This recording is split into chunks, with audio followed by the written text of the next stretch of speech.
talk to the people. Give them a round of applause.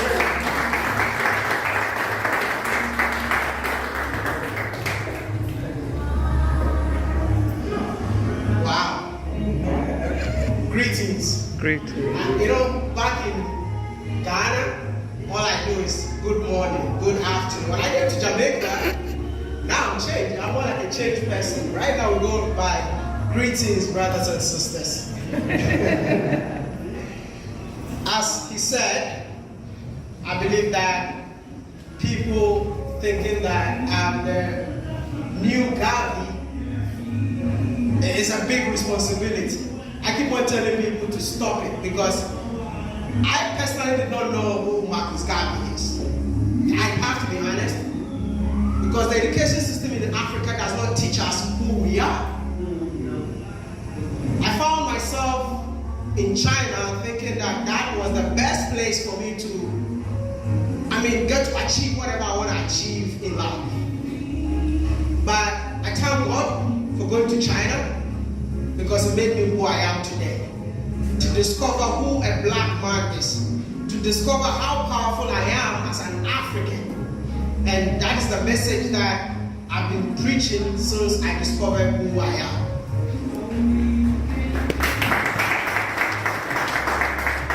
I normally tell people that I basically don't know what I'm doing.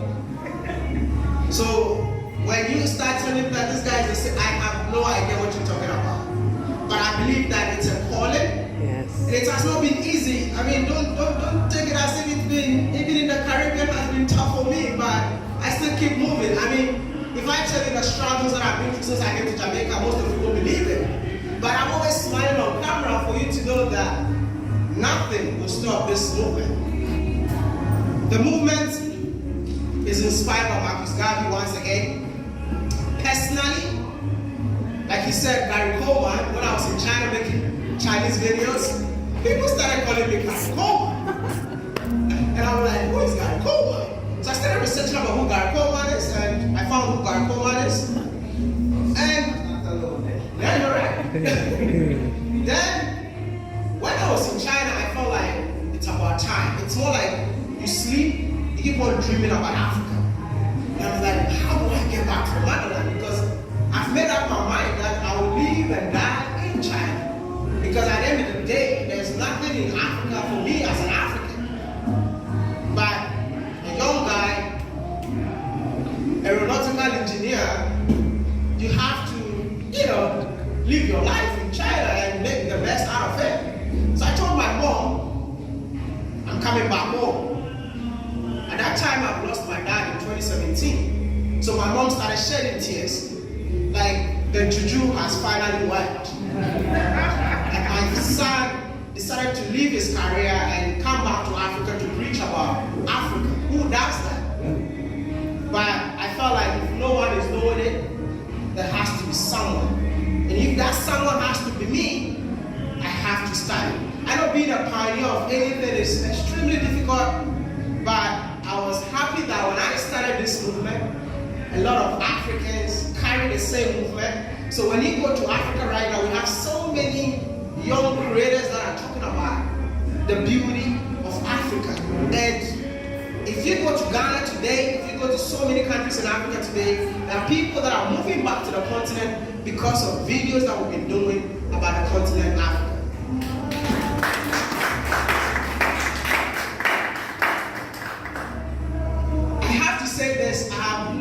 I had no idea that we have brothers and sisters living in the diaspora. I didn't know who a Jamaican is. I'm just being honest with you. I didn't know who an African American is. I didn't know.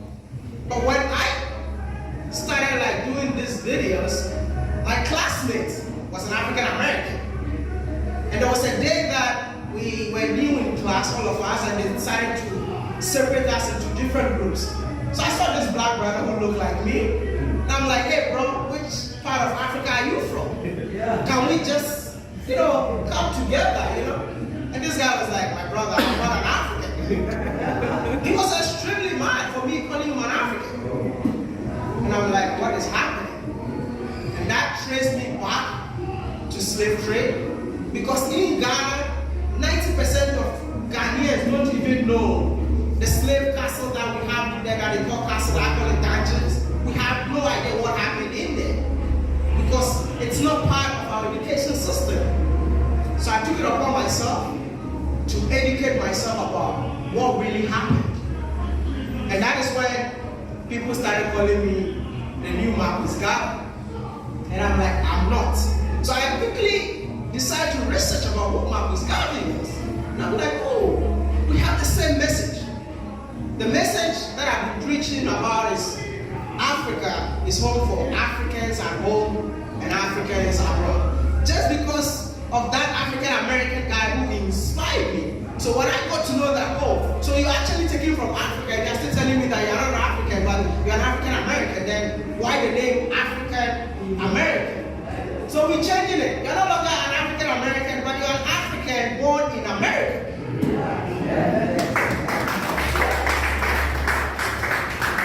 If I am here today, I am African born in Ghana.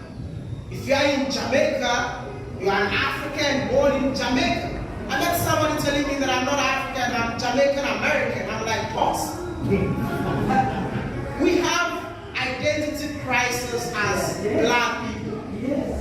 And this is what I'm telling you. See, I know most of you are not happy to claim Africa.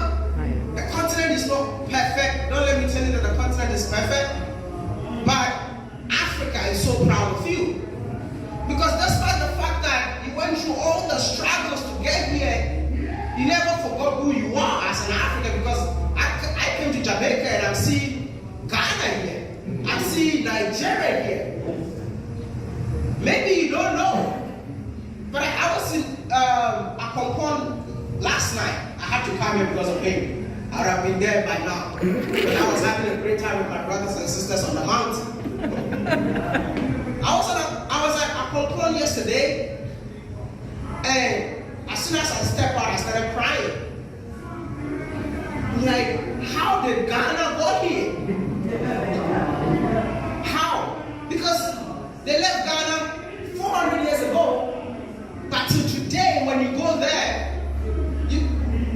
that is the only place in Jamaica that I went that is just a replica of Ghana. There's no difference. Like I've been moving around trying to see if I can find cocoa plants. I ate cocoa yesterday in a cocoa. Everything, do you know what you guys call cocoa? There's cocoa. So in Ghana, every household plants cocoa in our backyard.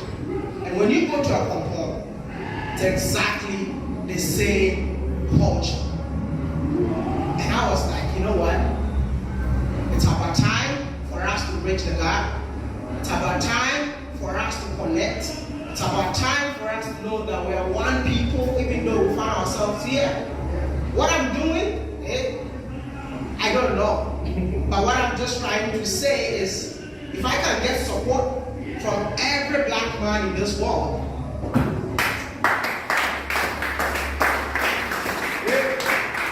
we will definitely break mountains. Because my presence in Barbados, I started from Suriname. That's another Africa out of Africa. That Suriname, they didn't speak the Ghanaian language in Suriname, and they don't even know that is a Ghanaian language. I was there and people started coming to me, are two in Ghana. When you are hugging someone in Ghana, even in Nigeria, if you are hugging somebody, it comes to the sound. Are two. When I went to Suriname, they saw me and they said, are two. And I'm like, where am I? Am I in Ghana? When they are pouring libation, the things they say, the words they speak, that comes out of their mouth. It's not like, sometimes there's a language in here, they call it Kramantin, that you need to be possessed before. In Suriname, you don't have to be possessed. It's direct from the source. So I'm just going to tell you, wherever you're born, please don't forget the motherland. Marcus Garvey is saying that Africa belongs to us all. It's about time you and I even if you don't get opportunity to stay in Africa, let your feet touch the soil.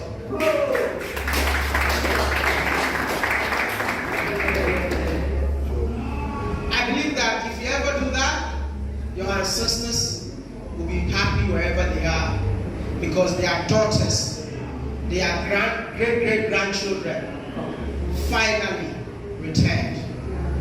When they were taking you out of Africa, they said, a door of no return. Listen, it's now the door of return. I am officially inviting you to come back home. I think I will connect with him, because I've decided to sponsor over 10 people from my own pocket to visit the motherland on all the trips that I've been. Started from Brazil, Suriname, Guyana, Trinidad, Barbados, and now we are in Jamaica. Because we need to reverse it. That's why I love what Mr. Jose has been saying. We need to reverse the Atlantic. If we can come together and make Marcus Garvey's dream come true, Black Star Line. Do you still want to have Black Star Line? I think I am more practical when it comes to selling things. We celebrated Marcus Garvey today, but can we let that legacy continue? By maybe few black men come together and say that we are partnering and we are going to reverse the Atlantic by getting a cruise ship that stops on, we start from Barbados, because that's where most people were taking shares across. Barbados, we stop by all the islands, we pick you all and back to the motherland. I believe that Marcus Garvey. You don't think you're the president, right? President of UNIA. Okay, that's a new thing for you. But also, we're expecting you tomorrow at the Ubuntu Awakening Summit. I'll be there. I'll be there because of Dr. Hosea. Because I believe that wealth creation is the way to go. I believe in wealth creation, especially generational wealth.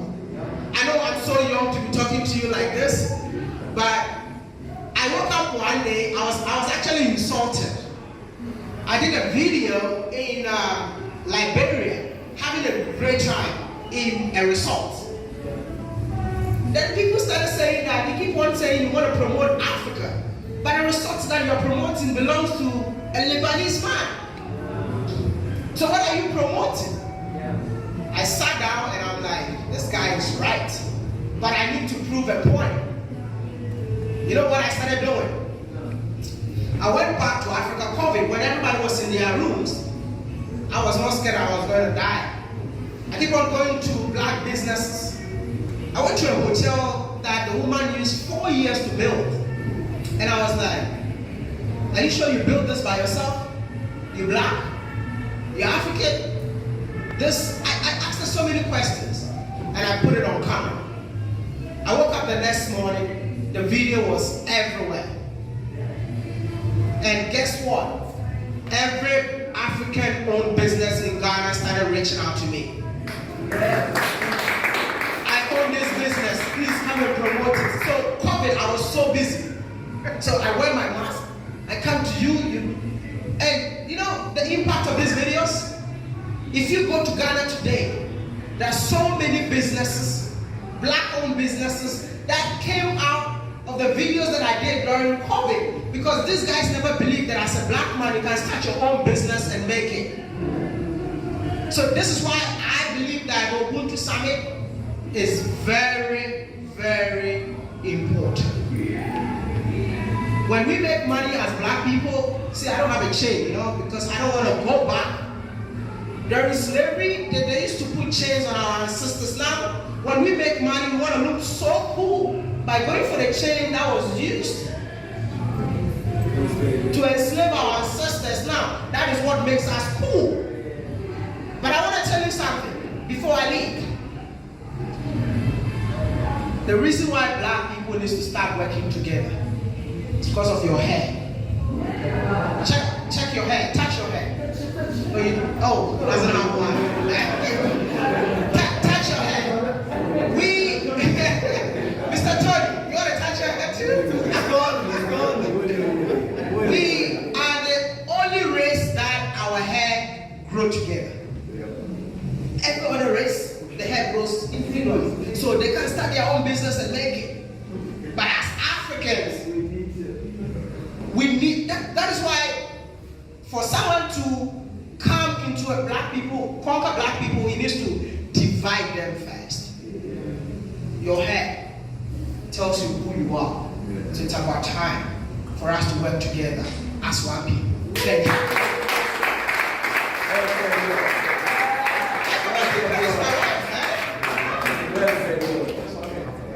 That's my beautiful wife. You cannot talk about Pan-Africanism without practice. So, Kwame Nkrumah went to Egypt. I decided to go to Kenya. So my wife is from Kenya. Hello, Kenyatta. You want to say something? Hello, good evening. Good evening. I just want to say that I'm so happy to be here. It has been such an experience, and I'm learning a lot every day. What I love most about Jamaicans, compared to other places, I feel like most of them just love Africa. Like you talk to Jamaicans and they tell you Africa is home, you know, and can't wait to go back home. Because you have interacted with so many people, and for some people, when you tell them they're African, they feel like you're insulting them, like, no, I'm not African, you know. But Jamaicans are proud to tell you that I want to go back home. That's where we come from. And I hope to go there one day. So that's so beautiful. And it has been an amazing experience. I'm learning a lot about our history as black people. Also through him, inspires me a lot, just as he inspires the world. And I'm at a point where I'm so proud to be black, and I wouldn't want to have it any other way. I'm learning to embrace myself. I love my skin, I love my hair. You know, as girls growing up, sometimes you think your hair, when you have this kind of hair, it's hard, it's not easy to detangle. But I'm embracing natural hair. I love my locks. I want them to grow long and never cut them. I want to encourage black girls to love their hair and love their skin. Yeah, because you're beautiful the way you are. Thank you.